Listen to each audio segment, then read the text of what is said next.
Arsenal have made it 4 wins out of 4 after smashing 2 past mid-table Manchester United, as Set-Piece FC reigns supreme again. Mikel Arteta's Arsenal have closed the gap in the title race. So from our unstoppable tactic from set pieces, to our new defensive solution, a midfield masterclass from Declan Rice, and an Alexander Isak performance that has changed the title race. As per, let's break it all down and discuss the 5 things we learned from Arsenal 2, Manchester United 0.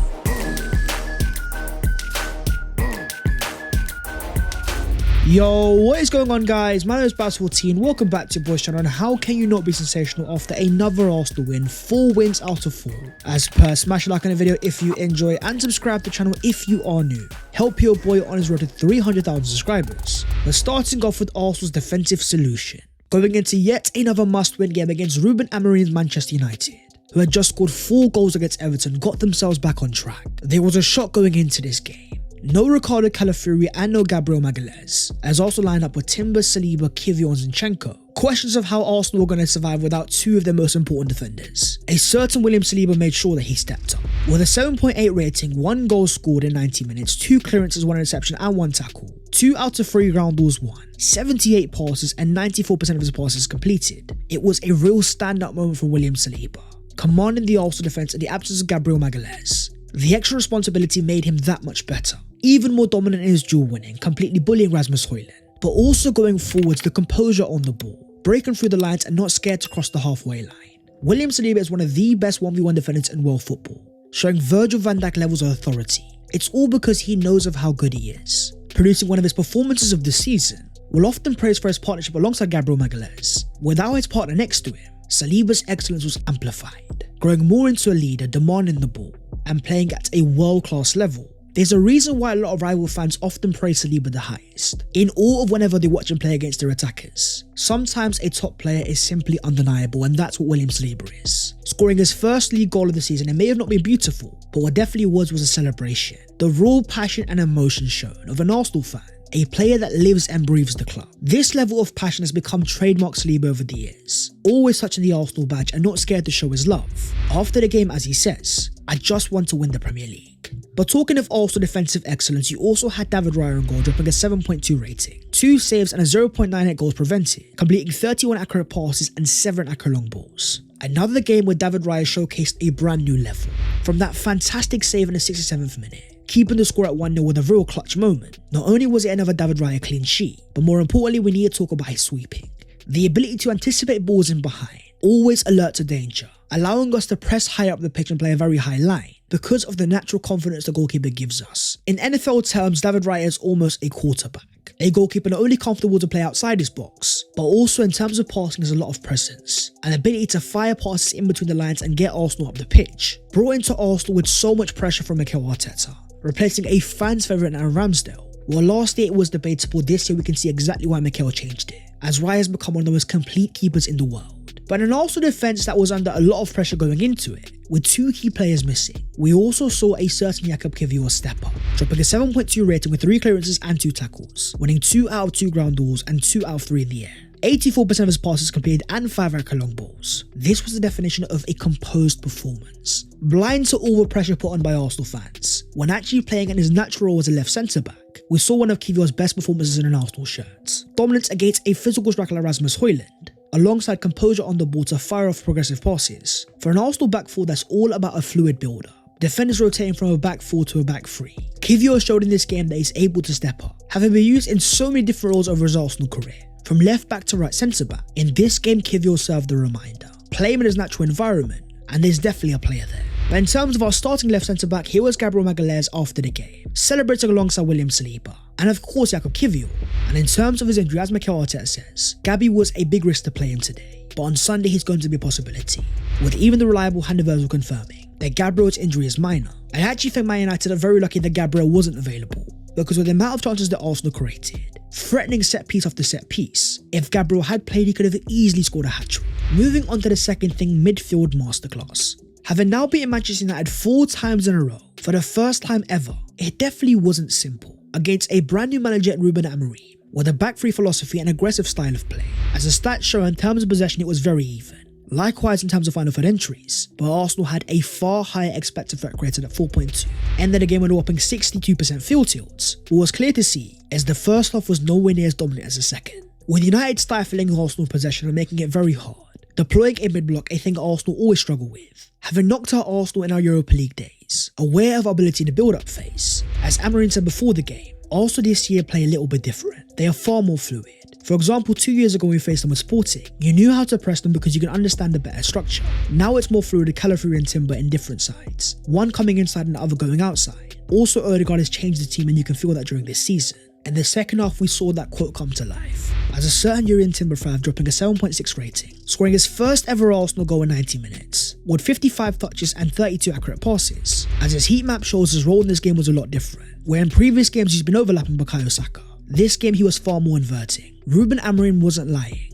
With Jurrien Timber in this side, Arsenal are completely different, far more comfortable when it comes to building out, because they have such a commanding play on the ball. At only 5'10", he may not be the biggest, but Timber is a powerful ball carrier, able to burst into the final third and knock players aside, use his body to his advantage. He's the perfect sort of profile when it comes to receiving the ball under pressure, always calm and trusting in his ability, where in the past Arsenal had become predictable, always inverting on the left hand side with Zinchenko and co. Now when you've got the quality of Jurrien Timber on the right, elite defensively 1v1, but with a midfielder type of quality on the ball, and the second half Arsenal became far better, with another reason being Declan Rice. A standout performance at a 7.9 rating, with 1 assist, 35 passes, 3 key passes and 1 big chance created. 4 out of 5 aerial duels won.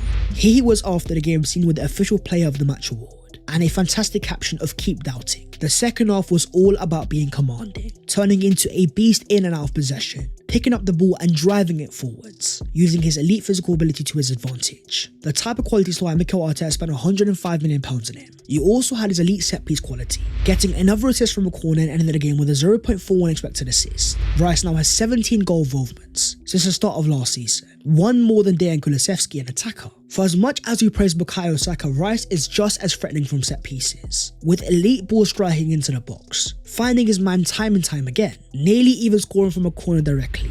Alongside him you had Thomas Partey, who dropped an 8.0 rating, with 1 assist and 92% of his passes completed, 6 out of 6 long balls and 1 big chance created. Returning to the Arsenal side after injury, in the first half there was a bit of criticism, a bit loose in possession and giving the ball away in a few dangerous areas. The second half though was all about quality, finding his rhythm once again, playing incisive passes that he's so good at. It was a main factor to why Arsenal were able to find more dominance. When you've got a player like Partey, he of course has his risks. Maybe not as safe as a player like Jorginho, but when able to find his rhythm and get things right, Arsenal are a far more dangerous side.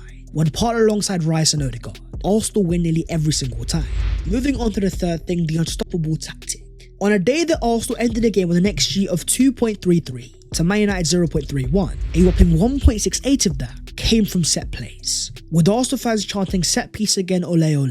The reason behind that was 2 more glorious goals from corners, making it a whopping 22 goals from corners since the start of last season, 7 more than any other club, with United far stronger out of possession under a new manager in Amorim, playing a back 5 and being hard to break down. It looks like Mikel Arteta planned to use the set pieces, with even United boss Amorim saying after the game, on every occasion Saka and Martinelli had it 1 against 1. They go outside, they cross, because they know if the cross goes well, they can score, and if it's a corner they can score as well. You then look at the stat that Arsenal had more shots on corners in 7 than they had from open play in 6. Arsenal have essentially found a cheat code, creating one of the biggest sides in the Premier League. Even when you take out the chief threat in Gabriel Magalhaes, with the quality of deliveries you even have a 5'10" Jurrien Timber scoring. With Saka and Rice now leading the Premier League for assists from set pieces since the start of last season, both with 7 each. As Declan Rice said after the game, you have to believe in your process and we believe in our process. We keep it all the time, we never get bored. When we go up for a corner, it's a chance to score a goal. To score again on both of them, I know Nicolas Jova will be buzzing. Potentially one of Arsenal's players of the season, Nicolas Jova's magic was working once again, having crafted an Arsenal side that knows exactly what to do from set pieces. It's all a mixture of using screens and targeting the right areas, with most of Arsenal's corners being aimed in the exact same area. What Jova is fantastic at is finding the opposition's weak point, where teams are often going zonal from corners. Arsenal are targeting zones where they know teams are vulnerable. And when you score 22 goals at the start of last season, you can't even say it's unsustainable. Arsenal are consistently the team when it comes to set pieces in the league. Essentially what Arsenal found is controlled chance creation, making games as tight as possible from open play, knowing that when they get corners, with their quality and height in the box, if able to provide the perfect delivery, Arsenal have a consistent form of goal scoring. But with all the rival fans crying off that again that Arsenal only score from corners, as former Man United player Dimitar Berbatov said, Amorim was probably thinking what is going on, because obviously as we joke, Arsenal are the new Stoke City, depending on set pieces which can give you the win. But with this being Ruben Amorim after Arsenal scored their second, if it's so easy to score from corners, then why are other teams doing it as well? From the same club that won the 1999 Champions League, from 2 last-minute corners, Arsenal are giving managers quite a headache. Either give Arsenal a good chance to get across to score a goal, or defend the cross and give a corner, where Arsenal also have a good chance of scoring a goal. When you look at the table of most corner goals since the start of last season, Arsenal might have 22, but in the top 5 where you also have Man City and Liverpool, a sign that Arsenal aren't the only team targeting set pieces. Other teams that are fighting for the title do similar. It's just that Arsenal are absolutely world class at maximising it. Moving on to the fourth thing, left hand side inefficiency. On a day where Arsenal had no Ricardo Calafiori, despite reports before the game that him and Mikel Merino were both going to go for a late fitness test, unable to pass it, Arsenal had to make a change. In came Alexander Zinchenko dropping a 6.6 rating. In 71 minutes, making 1 interception and 1 tackle, dribbled past 2 times, winning only 2 of 8 ground balls. Only his second league start of the season. For me, this game was actually a sign, where in 2022-23, Zinchenko was the player in our build-up phase, the most touches and the most passes. When you've got the balance of Yuri and Timber, Arsenal become far less reliant, using far more variation in their build-up. In the second half, as soon as Man United brought in Amad Diallo, who was able to beat Zinchenko a few times, Mikel Arteta made a change straight away, taking off Zinchenko and moving Timber over. Not only to showcase Timber's defensive excellence, but also the fact that he's not relying on Zinchenko. He knows about his weaknesses and he won't expose them. It was by no means an awful performance. But with less than 2 years left on his contract, with the arrival of Ricardo Calafiori and the upcoming Miles with Skelly, there's a very good chance this could be his last season at Arsenal. But in terms of Ricardo Calafiori, seen after the game alongside Gabriel Magalhaes, having now missed 8 games for club and country so far this season, there were a few Arsenal fans saying, is he becoming injury prone? But my response to that is a call for patience. Coming into a brand new league with so many fixtures, not only is the Premier League far more physical, but with a history of a very bad ACL injury, Calafiori definitely deserves a little bit more time to fully adapt. What about the performance of Gabriel Martinelli? As your boy predicted, he was back in the starting lineup, up against a back 3 in an environment that he was meant to thrive in, by dropping a 6.2 rating, with 0 out of 3 dribbles and 1 big chance missed, only 6 passes completed all game, and 0 out of 3 ground balls won. It wasn't Martinelli's most effective game, and the main issue was ball carrying. Having only completed 1.2 dribbles per game this season, at a 47% success rate, when up against his fullback at times he can be very predictable, with the same set of trademark skill moves, and a lack of ability to use his pace to burst past his man. While I 100% agree that Arsenal can platform the left hand side better, I'm also looking for a little bit more quality. When you think about Bukayo Saka on the right hand side, sometimes he's also isolated. He still finds a way to thrive, burst past his man and make something happen.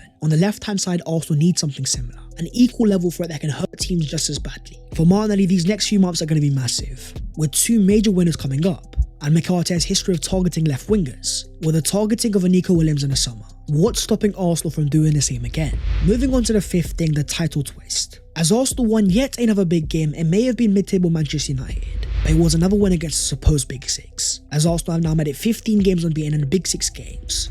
We are now 588 days since the last time Arsenal lost one. 4 games unbeaten against Man United, 3 against City, 6 against Chelsea, 5 against Liverpool and 5 against Spurs. We're talking 1.5 years since the last time City beat us, and 2 to 3 years for United, Liverpool, Spurs and Chelsea. In these big games, Arsenal's philosophy may not always be expansive, but it is most certainly effective, with Mikel Arteta's side becoming imperious in these big games. And more importantly for Arsenal, form is also building, having now won 4 out of 4 games post-international break, with a whopping 15 goals scored and 3 conceded, 2 clean sheets in the process. It all means that Arsenal are currently 3rd in the Premier League on 28 points, joined with Chelsea but only by a goal difference, now only 7 points behind first place Liverpool, who of course dropped points for the first time in a while, drawing Newcastle 3 goals to 3 at St James's Park, in a game where, as the XG shows, it was very much even and Newcastle could have edged it. In the first half, they were all over Liverpool and could have easily scored more goals, as Alexander Isak put up a masterclass on an 8.3 rating, 1 goal scored and 1 assist, 5 out of 9 dribbles, alongside 5 key passes and 1 big chance created.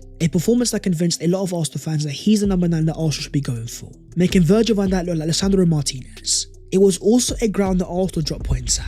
Yet another example of how tough it is going away at St James's Park, unbeaten against Liverpool, City and Arsenal, the type of away ground that Arsenal have already gone to. We're talking Chelsea away, City away, Spurs away. all grounds that Liverpool are yet to go to. But on a day that you also had Chelsea winning 5-1, going above Arsenal in terms of goal difference, my question to you guys is, are they also in this title race? Liverpool have shown that they can drop points. They aren't perfect. With Everton away next, things are definitely getting interesting for Arne Slot's Liverpool. But for Arsenal, the focus is all on our next 6 games. Fulham away, Monaco at home, Everton at home, Palace at home and Palace away, followed by Ipswich Town at home. And as Declan Rice said after the game, people get carried away with title talk. You just need to be in and around it by February. Title race on, title race off, as fans were often very reactionary. But the key thing is these players here are still tuned in, realising there's a long season ahead. Teams will be vulnerable and they will drop points. As great as Liverpool been at the start of this season, one thing they haven't faced so far is adversity. The Premier League is a very fast league and things could change quickly. But that is the video there and there, so hopefully you guys have enjoyed. If you have, don't forget to smash a like and also subscribe to the channel if you are new. If you want to follow a boy on all of the social medias, then the links are down below in the description. But that was the 5 things we learned from Arsenal to Manchester United 0. A massive victory, it's 4 wins out of 4, and with the Smith Rose Fulham on Sunday, things don't get any easier, but it never is in a title race. So my friends, I'll see you soon, take care of yourselves, and in a bit.